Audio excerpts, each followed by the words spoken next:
তারা ইসলাম গ্রহণ করতে ভয় পায়, কারণ তারা পরিবর্তনটা মানতে পারে না।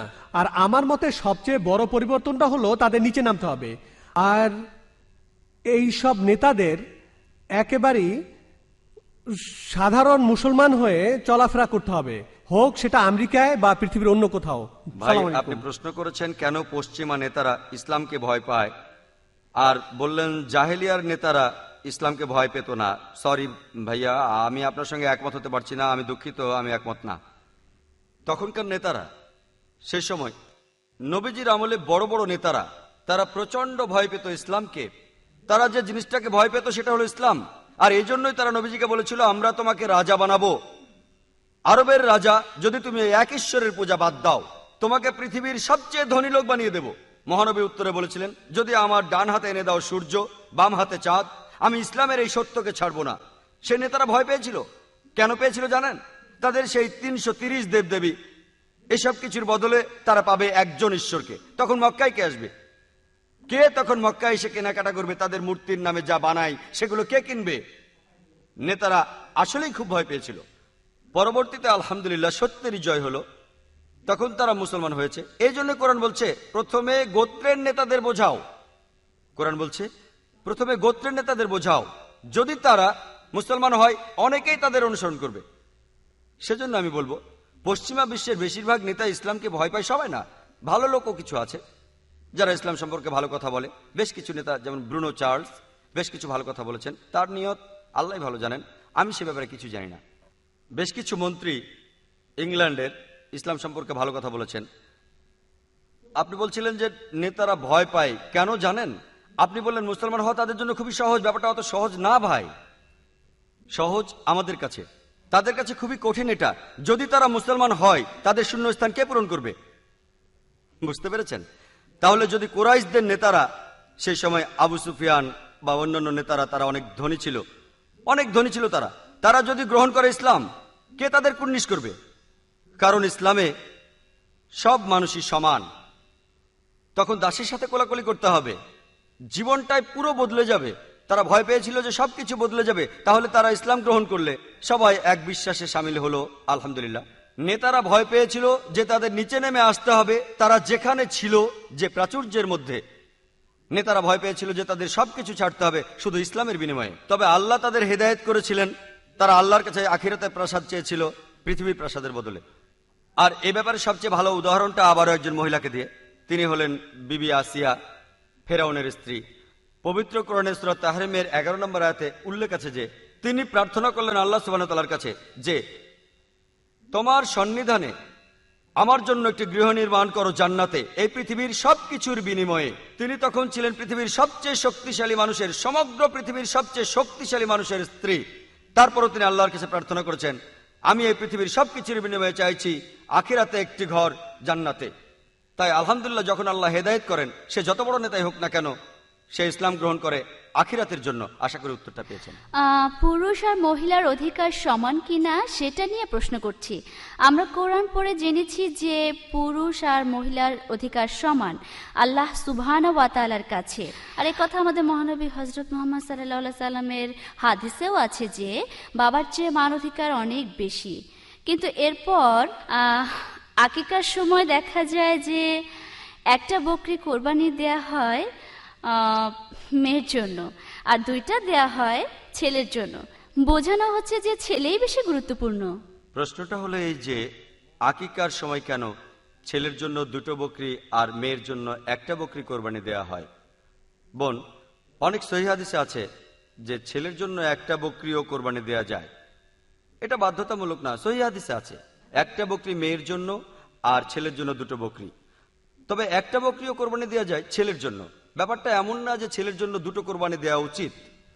তবে এটার কারণ হিসেবে বলতে পারি যে ইসলামে পুরুষ মানুষই রোজগার করে, ইসলামে রোজগার করে পুরুষ। মেয়েদের বিয়ে হওয়ার আগে দায়িত্ব থাকে বাবার অথবা ভাইয়ের, আর তাদের বিয়ে হওয়ার পরে দায়িত্ব থাকে স্বামীর আর সন্তানের, তাদের অন্ন বস্ত্র বাসস্থান সবকিছু সংস্থান করার। তাই এখানে আলহামদুলিল্লাহ সে যাবতীয় অর্থনৈতিক দায় থেকে মুক্ত, তাকে সবাই রক্ষা করছে আলহামদুলিল্লাহ। এটা বললাম আমার যুক্তি দিয়ে, বলছি না যে এটাই আসল কারণ। আল্লাহ মালুম, আল্লাহ সেটা ভালো জানেন। কেন ছেলের জন্য দুটো বকরি? তবে এটাই একমাত্র কারণ না, হতে পারে তার আর্থিক অবস্থা বেশ ভালো, তাই একজন মানুষ ছেলে হলে বেশি টাকা খরচ করতে চায়, এটা হতে পারে একটা কারণ, আল্লাহ ভালো জানেন। তবে বাধ্যতামূলকভাবে দুটো বকরি ছেলের জন্য এটা কোনো সহিহ হাদিসে নেই। সহিহ হাদিস বলছে হয় একটা নয় দুটো, আর মেয়ে হলে একটা, কোনো সমস্যা নেই, ইচ্ছে করলে আপনি বেশিও দিতে পারেন। আল্লাহ সুবহানাহু ওয়া তাআলা এবং আমাদের প্রিয় নবী সে সুযোগ রেখেছেন। আশা করি উত্তর পেয়েছেন। আসসালামু আলাইকুম। আচ্ছা, একটু আগে আপনি পশ্চিমাদের কথা বলছিলেন। আমি কনভার্ট হয়েছি বা আপনার বাসায় রিভার্ট হয়েছি। মুসলমান হওয়ার আগে ইসলাম সম্পর্কে আমার খুব খারাপ ধারণা ছিল, মানে আমি ইসলামকে ঘৃণা করতাম। এটার কারণ আমি যে মুসলমানদের দেখেছিলাম তারা ভালো ছিল না।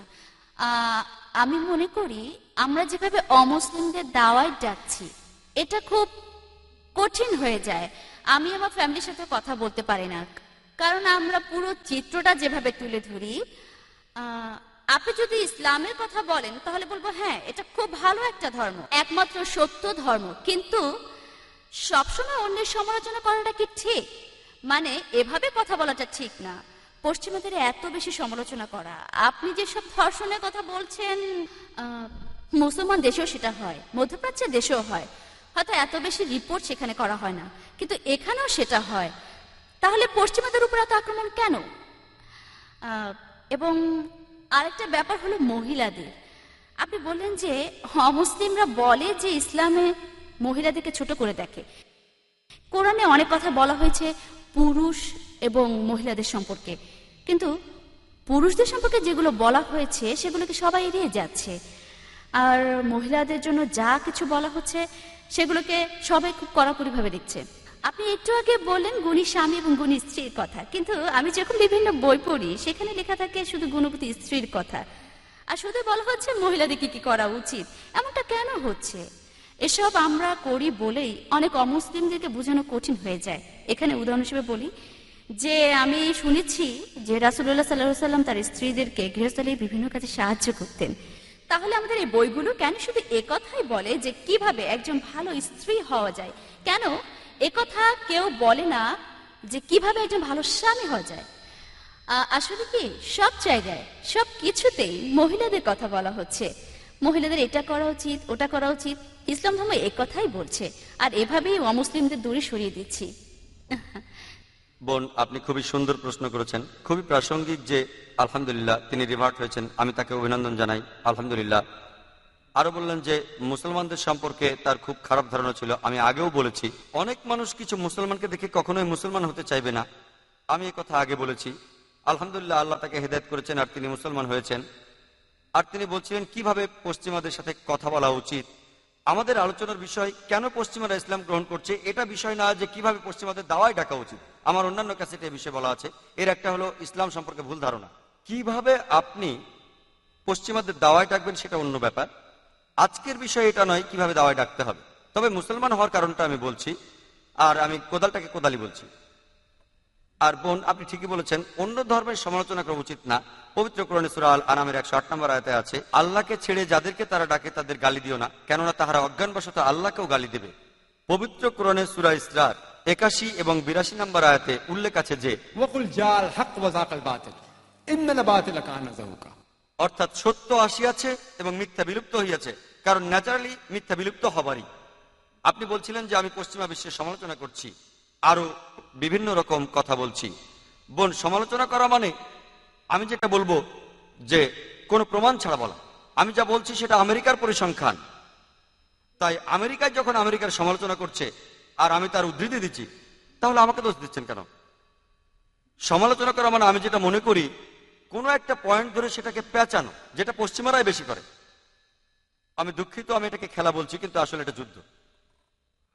আমি কোদালকে কোদালি বলবো, পশ্চিমারাও কোদালকে কোদাল বলে। তারা খুব গর্বিত যে তারা স্পষ্টবাদী, তারা বলে আমরা খুব সাহসী, আমরা সত্যবাদী, আলহামদুলিল্লাহ।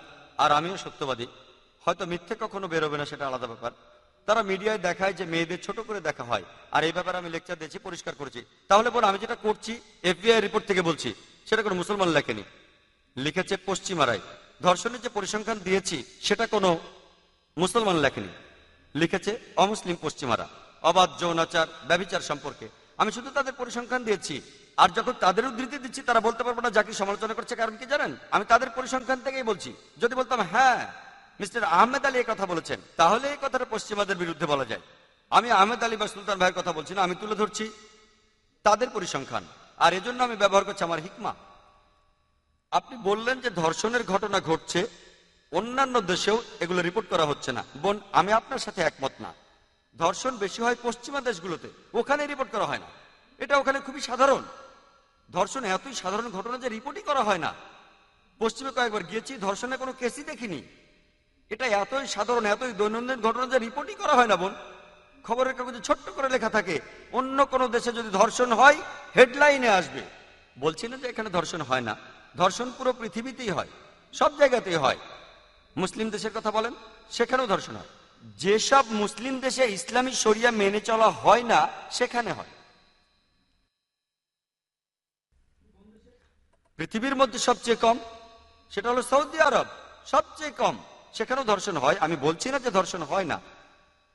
পৃথিবীর সব গোত্রে কিছু কুলাঙ্গার থাকে, তবে পুরো পৃথিবীর মধ্যে সবচেয়ে কম ধর্ষণ ঘটে সেটা হলো সৌদি আরবে। পৃথিবীর মধ্যে সবচেয়ে কম ডাকাতির ঘটনা ঘটে সৌদি আরবে।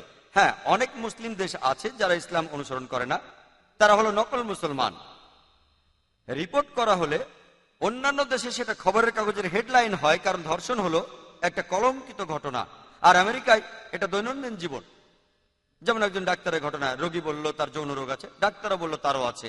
অবাক হওয়ার কিছু নেই, তারা আসলে নির্লজ্জ। আমার কাছে তারা নির্লজ্জ, তাদের কাছে এটা ঠিক। তাই বোন, আমি যখন সত্যি কথাটাই বলছি আমাকে বলতেই হবে। আমি সবচেয়ে ভদ্র ভাষায় বলেছি জনগণের সম্পত্তি, তবে এটাই সত্যি। লোকে হয়তো বলবে সমালোচনা করছি, কিন্তু কোদালকে কোদালি বলবো। আর এভাবে বলাটাই পশ্চিমারা বেশি পছন্দ করে, আলহামদুলিল্লাহ। প্রথম প্রশ্ন, তাদের সমালোচনা করছি, আসলে তাদের পরিসংখ্যানটাই বলছি। যেমন কোরআন বলছে হিকমার সাথে দাওয়া দিতে, ادعو الى سبيل ربك بالحكمه والموعظه الحسنه وجادلهم بالتي احسن। মানুষকে তোমার প্রতিপালকের প্রতি আহ্বান করো হিকমত ও সদুপদেশ দ্বারা, আর তাহাদের সহিত তর্ক করো উত্তম পন্থায়। আমাদের নবী খ্রিস্টানদের উদ্দেশ্যে বলেছেন। কোরআন বলছে যদি কোনো খ্রিস্টানকে বলেন তোমরা শিরক করো না, এসব থামাও, এটা তোমার ভালোর জন্য, খুব ভদ্রভাবেও যদি বলেন সে অবশ্যই কষ্ট পাবে। তাহলে কোনো মানুষকে মিথ্যে হতে মুক্ত করতে চাইলে যেভাবেই বলেন সে কষ্ট পাবেই। কোনো খ্রিস্টানকে যদি বলেন তুমি যীশু খ্রিস্টের পূজা কেন করছো, যদি কথাটা খুব সুন্দরভাবে বলেন তাহলেও সে কষ্ট পাবে। তাই আমি বলবো সবচেয়ে ভদ্রভাবে, যেটা গ্রহণযোগ্য, তারপরও সে কষ্ট পাবেই। এমন না যে আমি তাদের অপমান করার জন্য এভাবে বলছি, এখানে আমি পরিসংখ্যান দিচ্ছি। এটা আপনার দ্বিতীয় প্রশ্নের উত্তর। তৃতীয় প্রশ্ন হলো, কেন মুসলমান পণ্ডিত আর বক্তারা শুধু মহিলাদের নিয়ে কথা বলেন, মহিলাদের নিয়ে আয়াতগুলো উদ্ধৃতি দেন, আর পুরুষদের দায়িত্ব কর্তব্য সম্পর্কে কিছুই বলেন না? বোন, আমার ক্যাসেটগুলো আপনার দেখা উচিত, ইসলামে মেয়েদের অধিকার। আর আমার লেকচার শুনে লোকজন প্রশ্ন করেছিল আমি কখনো ইসলামে পুরুষের অধিকার নিয়ে বলবো। এই ক্যাসেটে আমি বলেছি স্ত্রীর সাথে স্বামীর কিরকম ব্যবহার করা উচিত। এমনকি আজকেও যদি আপনি শুনে থাকেন, যখন হিজাব সম্পর্কে বলছিলাম ঠিক আপনার কথাটাই বলেছি। সাধারণত মুসলমান বক্তারা মেয়েদের হিজাবের কথা বলে, কিন্তু আল্লাহ প্রথমে বলছেন পুরুষের হিজাবের কথা। তাই এই মানুষগুলো কেন এমন করছে তাদের জিজ্ঞাসা করুন, আমি সব বলতে পারবো না। আপনি যদি ইসলামের নিরপেক্ষ পথ আলহামদুলিল্লাহ দেখতে চান, আমার ভিডিও ক্যাসেটগুলো দেখতে পারেন। আর সেখানে আপনি দেখবেন যে ইসলামে মেয়েদের অধিকারের মধ্যে আছে কিভাবে একজন স্বামী তার স্ত্রীর সাথে ব্যবহার করবে। এরকম আরো অনেক পুরুষই আমার কথাগুলো পছন্দ করেনি, আর তারা প্রশ্ন করেছিলেন কবে আমি ইসলামে পুরুষের অধিকার নিয়ে কথা বলবো। তাই বোন, আমি আগেও বলেছি আলহামদুলিল্লাহ ইসলাম বিশ্বাস করে সাম্যবাদে পুরুষ আর মহিলার মধ্যে। তবে সাম্যবাদ মানে একই রকম কিছু নয়। পুরুষ আর মহিলা সমান, কিন্তু তারা একই রকম নয়। আর আমি আমার লেকচারে বলেছি মহিলাদের আধ্যাত্মিক অধিকারের কথা, সামাজিক অধিকার বলেছি, অর্থনৈতিক অধিকারের কথা, আইনগত অধিকার, রাজনৈতিক অধিকার, শিক্ষার অধিকার। আলহামদুলিল্লাহ আমি বোঝাতে চেয়েছি আলহামদুলিল্লাহ ইসলাম বিশ্বাস করে সাম্যবাদ পুরুষ আর নারীর মধ্যে। সাম্যবাদ মানে একই রকম নয়। পশ্চিমাদের সাথে তুলনা করেন, আবারও পরিসংখ্যান দিচ্ছি, তারা যা বলে সেটাই বলছি। পশ্চিমা বিশ্ব যে মানব সভ্যতার কথা বলে, সেটা ছদ্মবেশে ভেতরে লালন করে একটা শরীরকে শোষণ করা, সম্মানের অবমাননা করা, আর একটি আত্মাকে বঞ্চিত করা। পশ্চিমা সমাজ আসলে মহিলাদের অধিকার দেবার কথা বলে তাদেরকে নামিয়ে দিয়েছে উপপত্নীর স্তরে, রক্ষিতার স্তরে। তারা সমাজের কিছু প্রজাপতি যারা আসলে আনন্দ পিয়াসী আর সেক্স মার্কেটিয়ারদের হাতের খেলনা ছাড়া কিছুই নয়। এদের পাবেন আর্ট অ্যান্ড কালচারের রঙিন পর্দার সামনে আর পেছনে।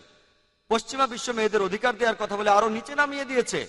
তারা বলে ও মেয়েদের অধিকার রক্ষা করতে হবে। কি করছে তারা? আপনারা অনেকেই হয়তো সেখানে গেছেন। এই সব কিছুই হচ্ছে সেখানে আর্ট অ্যান্ড কালচারের নামে রঙিন একটা পর্দা। তার পেছনে কি হচ্ছে তা জানেন না। তারা সব বদলাতে চায়। যদি পুরুষরা পারে তাহলে মহিলারা কেন পারবে না? পুরুষ এবং মহিলারা সমান, কিন্তু তারা একই রকম নয়। পুরুষ আর মহিলা শারীরিকভাবে আলাদা, তাদের দৈহিক গঠন আলাদা। পুরুষরা যে কাজ করতে পারে মহিলারা পারে না, মহিলারা যে কাজ করতে পারে পুরুষরা পারে না। আমি বলতে পারি না যে এখন থেকে আমি সন্তান জন্ম দেব, আমি এটা পারবো না, আমি তো আলাদা। আর আপনি কি জানেন, ইসলামে আমি কয়েকটা উদাহরণও দিয়েছিলাম আমার লেকচারে। ইসলামে বাবা মায়ের প্রতি ভালোবাসা ও সাহচর্যের ব্যাপারে আমাদের প্রিয় নবী বলেছেন সহিহ বুখারীতে ৮ নম্বর খণ্ডে বুক অব আদবে অধ্যায় ২ হাদিস নম্বর ২-এ এক লোক নবীজির কাছে এসে প্রশ্ন করলো, এই পৃথিবীতে আমি সবচেয়ে বেশি সাহচর্য আর ভালোবাসা দেব কাকে? নবীজি বললেন, তোমার মাকে। লোকটি বলল, এরপর কাকে? নবীজি বললেন, তোমার মাকে। লোকটি আবার প্রশ্ন করলো, এরপর কাকে দেব? নবীজি তৃতীয়বারও বললেন, তোমার মাকে। লোকটি আবার প্রশ্ন করলো, এরপর কাকে দেব? চতুর্থবারে নবীজি বললেন, তোমার বাবাকে। তার মানে ৭৫% ভালোবাসার সাহচর্য, অর্থাৎ ৩/৪ ভালোবাসার সাহচর্য দাবিদার মা। বাকি 25%, 1/4 দাবিদার হলেন বাবা। এক কথায় মা পাচ্ছেন গোল্ড মেডেল, মা পাচ্ছেন সিলভার মেডেল, মা পাচ্ছেন ব্রোঞ্জ মেডেলটাও। বাবাকে শুধুমাত্র একটা সান্ত্বনা পুরস্কার নিয়ে সন্তুষ্ট থাকতে হচ্ছে। আর এগুলো ইসলাম মানুষকে শেখায়, এগুলোই নবীজি আমাদের শিখিয়েছেন। এখন আমি বলতে পারবো না যে ও মাকে তো এত সম্মান দেওয়া হচ্ছে, তাহলে আমিও সন্তানের জন্ম দেবো। আমি তো পারবো না এটা। তাই পুরুষ আর মহিলা সমান, কিন্তু তারা একই রকম নয়। উদাহরণস্বরূপ ধরুন, একটি ক্লাসে দুজন ছাত্র আছে, এ আর বি। তারা দুজনেই 100-র মধ্যে 80 পেল, দুজনেই ফার্স্ট হলো। কিন্তু যদি কোশ্চেন পেপারটা ভালোভাবে দেখেন, সেখানে 10টা প্রশ্ন ছিল, প্রত্যেকটাতে 10 নম্বর। 1 নম্বর প্রশ্নের উত্তরে যার নাম এ, সে 10-এর মধ্যে 9 পেয়েছে। তাহলে এ 10-এ 9 পেয়েছে, আর বি সে পেয়েছে 10-এ 7। তাহলে 1 নম্বর প্রশ্নে এ বি এর থেকে সুবিধাজনক অবস্থানে আছে। 2 নম্বর প্রশ্নে বি 10-এর মধ্যে 9 পেল, আর এ পেল 7। 2 নম্বর প্রশ্নে বি কিছুটা সুবিধাজনক অবস্থানে আছে। বাকি 8টা প্রশ্নের উত্তরে দুজনেই 10-এ 8 পেল। তাহলে সব মিলিয়ে যদি যোগ করেন, দুজনে 100-তে 80 পেল, দুজনেই সমান। তবে 1 নম্বর প্রশ্নে এ বি এর থেকে একটু ভালো অবস্থানে ছিল, 2 নম্বর প্রশ্নে বি এর থেকে ভালো অবস্থানে ছিল। তাহলে পুরুষ আর মহিলা সমান, কিন্তু তারা এক নয়। ধরুন আমার বাড়িতে ডাকাত আসলো ডাকাতি করতে। আমি কিন্তু বলবো না আমি বিশ্বাস করি মেয়েদের সমান অধিকার, সবার সমান অধিকার। আমি আমার স্ত্রী আর বোনকে বলবো না তোমরা গিয়ে মারামারি করো। আল্লাহ পবিত্র কোরআনে সূরা আল নিসার 34 নম্বর এবং 35 নম্বর আয়াতে বলছেন, আল্লাহ পুরুষকে বেশি শারীরিক শক্তি দিয়েছেন, তাহলে শারীরিক শক্তির দিক থেকে পুরুষ সুবিধাজনক অবস্থানে আছে, তাই সে মহিলাদের রক্ষা করবে। তাহলে শক্তির বেলায় পুরুষ এগিয়ে আছে। আর যে উদাহরণটা দিয়েছিলাম সাহচর্যের কথা বলে, মা বাবার চেয়ে অনেক বেশি সম্মান পাচ্ছেন। তাই কিছু কিছু ব্যাপারে পুরুষ সুবিধাজনক অবস্থানে আছে, আর কিছু কিছু ব্যাপারে মহিলারা সুবিধাজনক অবস্থানে আছে। সব মিলিয়ে পুরুষ আর মহিলা সমান। আর আপনি ঠিক বলেছেন বোন, যে আপনি ইসলামের শিক্ষা গ্রহণ করছেন, আলহামদুলিল্লাহ, খুবই ভালো। অনুসারীদেরকে দিয়ে ইসলামকে বিচার করবেন না। যদি করতে চান, আমাদের প্রিয় নবী মুহাম্মদ সাল্লাল্লাহু আলাইহি ওয়াসাল্লামের কথা দিয়ে বিচার করুন। তাহলে আপনি যেটা করতে পারেন, বললেন যে স্বামীর কর্তব্য, এর উপর ইসলামে কোনো বই নেই, পুরুষের কি করা উচিত, ইনশাল্লাহ আপনি রিসার্চ করুন, তারপর আপনি লেকচার দেবেন। আলহামদুলিল্লাহ, ইনশাল্লাহ আল্লাহ আপনাকে সাহায্য করবেন। আর আপনি অনেক ভালো কাজ করতে পারবেন, কারণ আপনি রিভার্টে কেউ লেকচার দিলে বেশি প্রভাব পড়বে, আলহামদুলিল্লাহ। তাহলে বোন, ব্যাপারটা হলো এই, আমি একমত, সব জায়গায় কিছু কুলাঙ্গার থাকে। আমরা যেটা করব, আমরা ভালোগুলো বেছে নেব। আর পৃথিবীতে ভালো মানুষও আছেন, আলহামদুলিল্লাহ, তারা তুলনামূলকভাবে অনেক সৎ মানুষগুলোর দৃষ্টান্ত আমরা তুলে ধরবো, এবং তার সর্বশ্রেষ্ঠ উদাহরণ প্রিয় নবী মুহাম্মদ সাল্লাল্লাহু আলাইহি ওয়াসাল্লাম। ইনশাআল্লাহ যদি নিরপেক্ষ দৃষ্টিতে দেখতে চান, আপনি বললেন যে লোকজন বক্তারা শুধু বলেন মেয়েদের এটা করা উচিত, ওটা করা উচিত। আমি অনুরোধ করব, আমার ক্যাসেটগুলো দেখলে ইনশাআল্লাহ আপনার ধারণা বদলে যাবে। আশা করি উত্তরটা পেয়ে।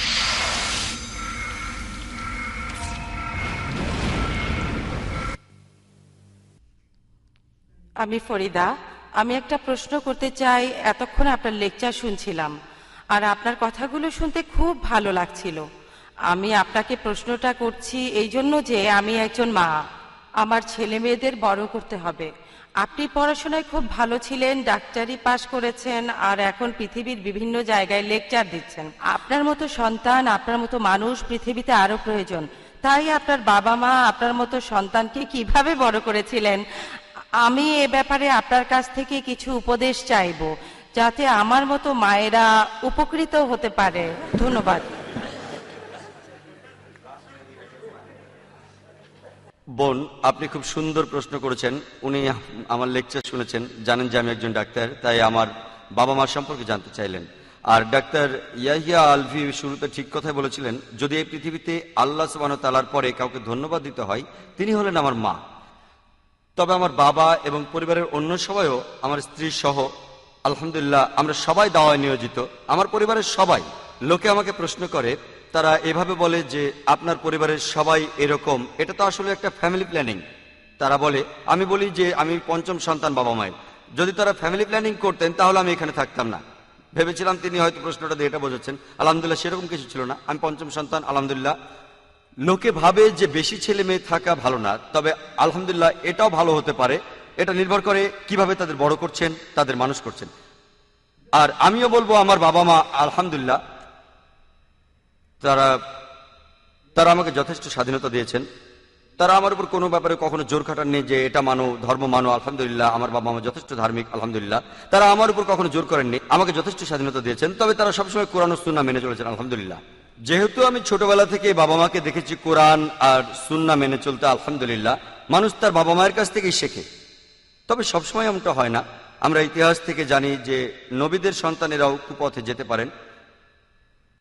এটা আসলে আল্লাহ সুবহানাহু ওয়া তাআলার ইচ্ছা ছাড়া হয় না। আল্লাহ সুবহানাহু ওয়া তাআলার ইচ্ছাই সবচেয়ে বেশি দরকার, বাবা মায়ের সাহায্য দরকার। আর এর একটা কারণ হচ্ছে পবিত্র কুরআনে সূরা আল ইমরানের 160 নম্বর আয়াতে উল্লেখ আছে, আল্লাহ সাহায্য করিলে কেউ তোমাদের হারাতে পারবে না। যদি আল্লাহ সাহায্য না করেন তাহলে তিনি ছাড়া কে এমন আছে যে তোমাদের সাহায্য করিবে? আল্লাহ সাহায্য না করিলে কেউ সাহায্য করতে পারবে না। তাই মুমিনগণ নির্ভর করুক আল্লাহ সুবহানাহু ওয়া তাআলার উপর। আমার বাবা মা নির্ভর করেছিলেন আল্লাহ সুবহানাহু ওয়া তাআলার উপর। তারা আমাকে ডাক্তার বানানোর জন্য অনেক টাকা খরচ করেছেন। আর আমার মা চাইতেন তার ছেলে হবে সবচেয়ে সেরা ডাক্তার। তিনি চাইতেন আমি যেন ক্রিস বার্নার্ডের মতো হই, যিনি প্রথম হার্ট ট্রান্সপ্লান্ট অপারেশন করেছিলেন, সাউথ আফ্রিকার ডাক্তার। মা তার সঙ্গে দেখাও করেছিলেন, তিনি এটাই চেয়েছিলেন। আলহামদুলিল্লাহ আমিও ডাক্তার হতে চেয়েছিলাম। আর আমি এই পেশাটা বেছে নিয়েছিলাম কারণ আমি ভেবেছিলাম, আর আসলেও তাই আলহামদুলিল্লাহ আমার দৃষ্টিভঙ্গি বদলায়নি, যে এক কথাই বললে মানুষের সেবা করার জন্য ডাক্তারই সবচেয়ে ভালো পেশা, ভালো পেশাগুলোর একটা। তাই আমি ডাক্তার হয়েছিলাম। আর আমার বাবাও একজন ডাক্তার ছিলেন, একজন সাইকিয়াট্রিস্ট। আর এভাবেই আলহামদুলিল্লাহ আমি ডাক্তার হয়েছিলাম। তবে পরবর্তীতে শেখ দিদাতের উৎসাহে আমি দাওয়ায় যোগ দিলাম। তখন আবিষ্কার করলাম যে আমার রোগীদের শারীরিক অসুখের বদলে আধ্যাত্মিক অসুখ সারিয়ে অনেক বেশি তৃপ্তি পাচ্ছি আমি, অনেক বেশি তৃপ্তি। পৃথিবীতে হাজার হাজার ডাক্তার আছেন, তাদের অনেকে বিনামূল্যে চিকিৎসা করছেন, আমিও তাদের মতোই হব। তাই সেই সময় ঠিক করলাম যে আমি ডাক্তারি ছেড়ে দিয়ে পুরোপুরি দায়ী হয়ে যাব। আর তখন আমার বাবা মা আমাকে সাপোর্ট দিলেন। তারা হয়তো বলতে পারতেন, আমরা তোমার পেছনে এত টাকা খরচ করেছি, তোমার উপর আমাদের অনেক আশা ছিল ইত্যাদি, এখন তুমি ডাক্তারি ছেড়ে দেবে, 5.5 বছর ডাক্তারি পড়েছো, আর এখন আলহামদুলিল্লাহ আমার বাবা মা বললেন কোনো সমস্যা নেই, তুমি এই পথে যাও, এটা আল্লাহর পথ। আলহামদুলিল্লাহ আমি মাকে জিজ্ঞেস করেছিলাম যে আমাকে তুমি কি হতে বলো যদি আমি ডাক্তারি পেশা ছেড়ে দিই? তুমি কি চাও যে আমি শেখ আহমেদ দিদাতের মতো হই নাকি ক্রিস বার্নার্ড? তো তিনি আমাকে উত্তরে বলেছিলেন যে আমি চাই তুমি দুটোই হও। তবে এখন তাকে জিজ্ঞেস করি যে তুমি কি চাও যে আমি একজন দায়ী হই শেখ আহমেদ দিদাতের মতো যা এখন করছি, নাকি তুমি চাও যে আমি হই ক্রিস বার্নার্ড? তিনি বলেছিলেন শেখ আহমেদ দিদাতের মতো একজন দায়ীর জন্য আমি 1000টা ক্রিস বার্নার্ড ছাড়তে পারি। আলহামদুলিল্লাহ তাই বাবা মার সাপোর্ট আমাকে সাহায্য করেছে, কারণ বাবা মা আর ফ্যামিলির সাপোর্ট খুব বেশি দরকার দাওয়ার ক্ষেত্রে। সন্তানকে কিভাবে বড় করতে হবে, আর এই ব্যাপারে আমার লেকচার পাবেন শিশুদের জন্য ইসলাম। শিশুদের জন্য ইসলাম, মা হচ্ছেন কোন শিশুর সেরা শিক্ষক। আর প্রথম যে বইটা মায়ের দেওয়া উচিত, বাবা মায়ের উচিত সন্তানকে দেয়া কোরআন। কোরআন প্রথম বই, আর এটা আপনার সন্তানের জীবনের শেষ দিন পর্যন্ত সঙ্গী হয়ে থাকবে। আর আমার বাবা মা আরবি ভাষার গুরুত্ব বুঝেছিলেন যে এই ভাষা শেখা দরকার। আর আমার লেকচারও বলেছি যে আরবি ভাষা জানা থাকলে পবিত্র কোরআন সহজে বোঝা যায়। যদি আপনার সন্তানকে আরবি ভাষা শেখান তাহলে তারা সহজেই পবিত্র কোরআন বুঝতে পারবেন। আর একটা কথা, যদি কেউ আল্লাহর পথে চেষ্টা করে থাকেন, যদি আপনি চেষ্টা করেন আল্লাহ সুবহানাহু ওয়া তাআলার পথে, আল্লাহ পবিত্র কোরআনে সূরা আনকাবুতের 69 নম্বর আয়াতে বলছেন, যারা আমার উদ্দেশ্যে সংগ্রাম করে আমি তাদের আমার পথে চালিত করব। তাই আপনি আল্লাহ সুবহানাহু ওয়া তাআলার পথে সংগ্রাম করে যান, ঠিক পথে সংগ্রাম করে যান। আল্লাহ সুবহানাহু ওয়া তাআলা ইনশাআল্লাহ আপনাকে সাহায্য করবেন। তাই প্রথমে দরকার আল্লাহর উপর বিশ্বাস, দ্বিতীয় হলো সংগ্রাম, তৃতীয় হলো কৌশল। আশা করি উত্তর পেয়েছেন। আসসালামু আলাইকুম। ডক্টর, আপনি তখন বলেছিলেন যে আগেকার দিনে ইতিহাস বলে যে আমরা টার্গেট করতাম অবিশ্বাসীদের নেতাদের। আর আলহামদুলিল্লাহ বর্তমান সময়ে মুসলিম উম্মার অবস্থা হলো জনসংখ্যার দিক থেকে বলতে গেলে পৃথিবীতে প্রায় প্রতি 4 জনের মধ্যেই একজন মুসলমান, আর প্রতি 3টি দেশের মধ্যে একটি মুসলিম দেশ। তাই আমি মনে করি যে বর্তমানে আমাদের যেটার অভাব সেটা হলো একটা নেতৃত্ব মুসলিম উম্মার জন্য। এ কথা বলা কি ঠিক হবে? আমাদের উচিত এখন বিভিন্ন দেশের নেতাদের টার্গেট করা। ভাই, আপনি খুব সুন্দর প্রশ্ন করেছেন। আলহামদুলিল্লাহ, ইসলাম পুরো পৃথিবীতে ছড়িয়ে পড়েছে, আর ওনার কথা অনুযায়ী 25% মুসলমান প্রতি 4 জনে একজন, আর 3টি দেশের মধ্যে একটি দেশ মুসলিম দেশ। তবে আমাদের কোনো নেতা নেই, আর আমাদের মুসলিম দেশ থেকে মুসলমান নেতাদের টার্গেট করা উচিত কিনা আমি আপনার সঙ্গে একমত ভাই। এমনকি কুফার নেতাদেরও টার্গেট করা যাবে। আমি আপনার সঙ্গে একমত যে আমাদের একজন নেতা প্রয়োজন। ইসলাম লিডারশিপে বিশ্বাস করে, ইসলাম বিশ্বাস করে খিলাফাতে। দুর্ভাগ্যজনকভাবে আমাদের খিলাফাত বিলুপ্ত হয়ে গেছে। শেষ যেটা ছিল তুরস্কে, আবার সেই পশ্চিমারাই। খিলাফাত আবার আসা উচিত, খিলাফাত আসা উচিত। ইসলাম খিলাফাতে বিশ্বাস করে, আর আমাদের একজন খলিফা থাকা উচিত। বেশ কিছু মানুষ তাদের সাধ্যমতো চেষ্টা চালাচ্ছে খিলাফাতকে আবার নতুন করে প্রতিষ্ঠা করার জন্য। আল্লাহ সুবহানাহু ওয়া তাআলা তাদের শক্তি আর হেদায়েত দিন, আর তারা তাদের কাজ করে যাচ্ছে। অনেকেই বিভিন্ন দেশের নেতাদেরকে বোঝানোর চেষ্টা করে যাচ্ছে, বিশেষ করে মুসলিম দেশগুলোতে তারা সাধ্যমতো চেষ্টা করছে। আমরা দোয়া করি যে আল্লাহ সুবহানাহু ওয়া তাআলা একজন নেতা দিন মুসলিম উম্মার জন্য, যিনি আমাদের নেতৃত্ব দেবেন। নেতা থাকলে আলহামদুলিল্লাহ আমরা অনেক কিছু করতে পারবো। তাই ইসলামও নেতৃত্বের কথা বলে, আর আমাদের নেতা খুঁজে বের করতে হবে একজন ভালো নেতা, যিনি কোরআন ও সুন্নাহ মেনে চলেন। দুর্ভাগ্যজনকভাবে আজকের দিনে মুসলমান দেশগুলোর বেশিরভাগই তারা কোরআন এবং সুন্নাহ মেনে কাজ করেন না। মানুষ তাই খুঁজছে কে হবেন সে নেতা। ইনশাআল্লাহ আল্লাহ আমাদের জন্য একজন নেতা পাঠাবেন, আর একই সাথে আমরাও মুসলিম উম্মার জন্য নেতা খুঁজতে থাকবো। যখনই কোনো মুসলিম নেতা আসেন, অমুসলিমরা তাকে ছোট করার চেষ্টা করে, তারা তাদের মতোই কাজ করছে। তাই আমরাও আমাদের জন্য নেতা খুঁজতে থাকবো। এমনকি কোরআনের অন্য নির্দেশও মানতে পারি, কুফার নেতাদেরকেও টার্গেট করতে পারি, দুটো কাজে একসাথে করতে পারি। আমি আপনার সঙ্গে একমত যে নেতা দরকার এই মুসলিম উম্মার জন্য। ডক্টর জাকির নায়েককে এই জ্ঞানগর্ভ আলোচনার জন্য অনেক ধন্যবাদ। আমরা জানলাম ইসলাম কি শেখায়, আর ইসলামের সেবার জন্য আমাদের দায়িত্ব আর কর্তব্যগুলো কি। আসুন আমরা সবাই তাকে অভিনন্দন জানাই।